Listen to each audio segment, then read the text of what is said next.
Bonjour chers amis, comme promis, je m'étais dit que nous aurons un petit moment de partage. Je vous ai demandé de laisser en commentaire les questions qui vous semblent être le plus susceptibles d'être de grande importance, je peux dire, qui pourront faire l'objet d'un petit partage entre vous et moi. J'ai reçu quelques questions en commentaire et c'est ce qui fera l'objet de notre petite vidéo. On va essayer de parler de l'actualité et j'ai pas été surpris. Le plus gros lot des questions concerne la situation de l'Est de notre pays, la situation qui prévaut depuis près de 30 ans aujourd'hui. Et les gens veulent savoir quelles en sont les causes, quels sont les enjeux et comment solutionner cette situation pour un retour de la paix durable en RDC. Eh ben, sans plus tarder, je plonger directement sur les questions. Et la première question nous est venue de monsieur François-Joseph Mutombo. François-Joseph Mutombo demande quelles sont les véritables raisons de la guerre à l'est du pays. Ben écoutez, cher François, les véritables raisons sont connues de tous aujourd'hui. Aussi bien l'opinion publique nationale congolaise que l'opinion publique internationale, ce que nous appelons la communauté internationale et tous les acteurs de cette communauté. Et le plus grand acteur de cette communauté, c'est les Nations Unies. Les Nations Unies a documenté, les Nations Unies a récolté les preuves et même l'administration politique, administrative et l'organisation politique, administrative et sécuritaire de la RDC a récolté des preuves qui pointent vers une seule direction. C'est le Rwanda. C'est le Rwanda qui est derrière l'insécurité persistante dans l'est de notre pays, la RDC. Et quelles en sont les véritables raisons? Je vous dirais premièrement, il faudrait voir sous deux volets. D'abord le volet économique.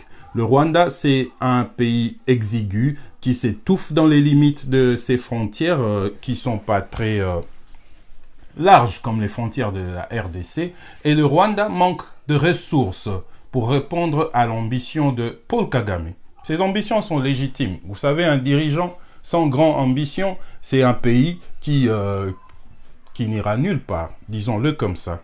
Et c'est en cela aussi, quelque part, que la RDC pêche. C'est un grand pays qui a un très grand destin, mais qui ne vit pas à la hauteur de sa grandeur.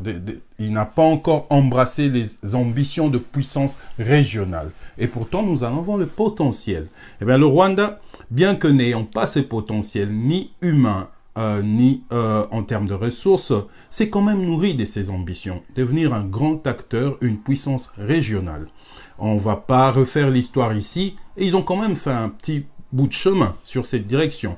Vous vous souvenez du départ précipité du maréchal Mobutu, ce qu'on a appelé la guerre de libération de 1997, et c'est une démonstration de puissance régionale. Ils sont arrivés à opérer un changement de régime dans un pays voisin.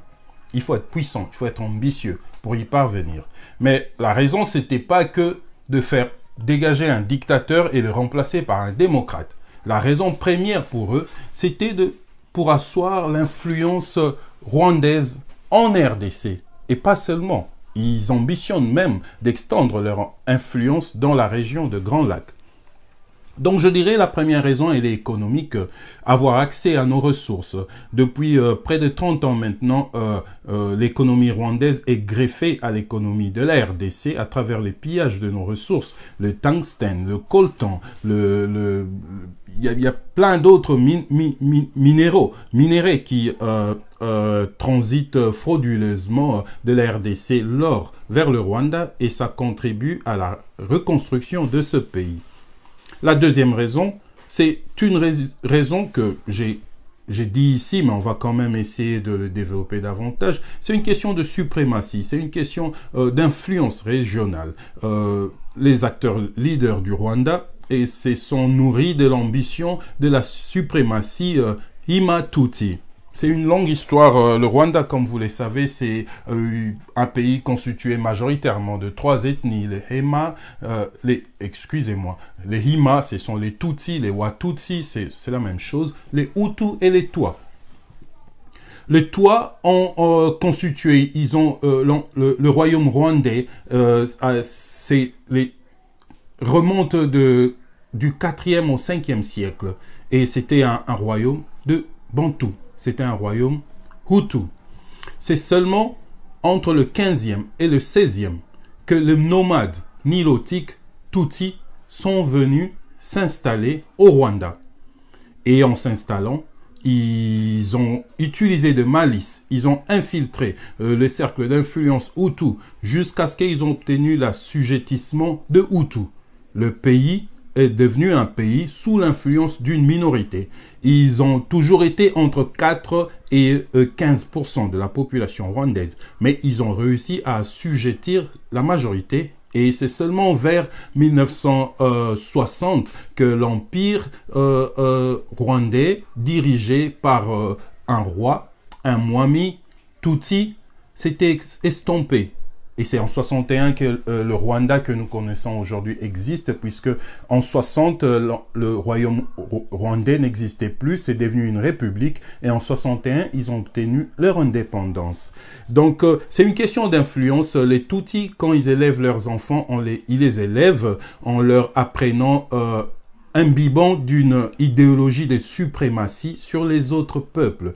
Donc Kagame n'a pas fait exception de cette éducation et Kagame croit que les Tutsis sont supérieurs aux Hutus et aux autres ethnies, aux autres peuplades de la région. Et ils ambitionnent la création d'un empire Hima-Tutsi qui serait dominant sur le Congo, sur le Burundi et l'Ouganda. Donc c'est un peu ça. Et c'est une entreprise qui a échoué au Burundi et malheureusement chez nous, ça date, c'est depuis 30 ans. Nous sommes seulement maintenant à peine en train d'essayer de couper la tête du serpent. Donc ils ont pris le temps d'utiliser la RDC comme un terrain de jeu. Mais bon, c'est une question très complexe. On va pas finir cette question-là tout de suite. J'espère que j'ai donné un petit aperçu de raisons réelles de l'agression, la situation qui prévaut chez nous dans l'Est de la République. Le deuxième volet de la question de M. François-Joseph Mutombo, c'est...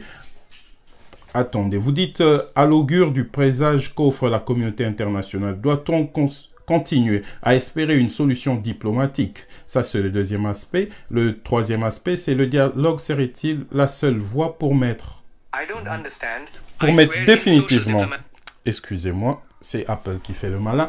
Disons, vous dites, si je comprends bien, que devons-nous attendre de la communauté internationale? Et le dialogue, est-ce la seule voie royale pour mettre fin à cette situation?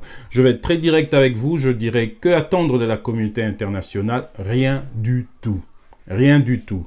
Parce que s'il fallait attendre de la communauté internationale quelque chose pour régler la situation de l'insécurité qui sévit dans l'Est de la RDC, cette communauté internationale n'aurait pas pris 30 ans. Ce problème date depuis 1994, 1994. Et aujourd'hui, nous sommes en 2022, près de 30 ans. Cette communauté, à moins qu'elle soit sous coma, ou, je ne sais pas, une forme de communauté léthargique, mais disons, il n'y a rien à attendre de cette communauté et vos questions sont vraiment complexes. S'il faut développer sur la réaction et les attentes de la RDC face à cette communauté, ça nous prendrait 2 jours. Déjà, il y a de fortes preuves de complicité entre cette communauté internationale et le Rwanda. Pourquoi je dis ça? Parce que vous savez, un crime n'est pas un crime si ça ne profite ça ne profite pas à quelqu'un. À qui profite l'instabilité de la RDC? Le Rwanda, un petit pays exigu, comme je disais, est aujourd'hui le premier exportateur de coltan au monde. Il exporte une très grande quantité de tungstène et de cassérite, alors que ce sont des minéraux qui se retrouvent que sous une forme en trace au Rwanda. Il n'y a pas des très grandes mines où on exploite l'or, le tungstène, le coltan, la cassérite au Rwanda, mais ils exportent ça en très grande quantité. Ça va où? Ce sont les minéraux qui soutiennent l'industrie de la technologie moderne, hein, les batteries de nos téléphones, les processeurs de nos ordinateurs, c'est la technologie de l'heure. À qui ça profite? On ne fabrique pas les téléphones portables au Rwanda, ni de laptops, des ordinateurs. On ne fabrique pas des satellites, on ne fabrique pas des batteries électriques au Rwanda.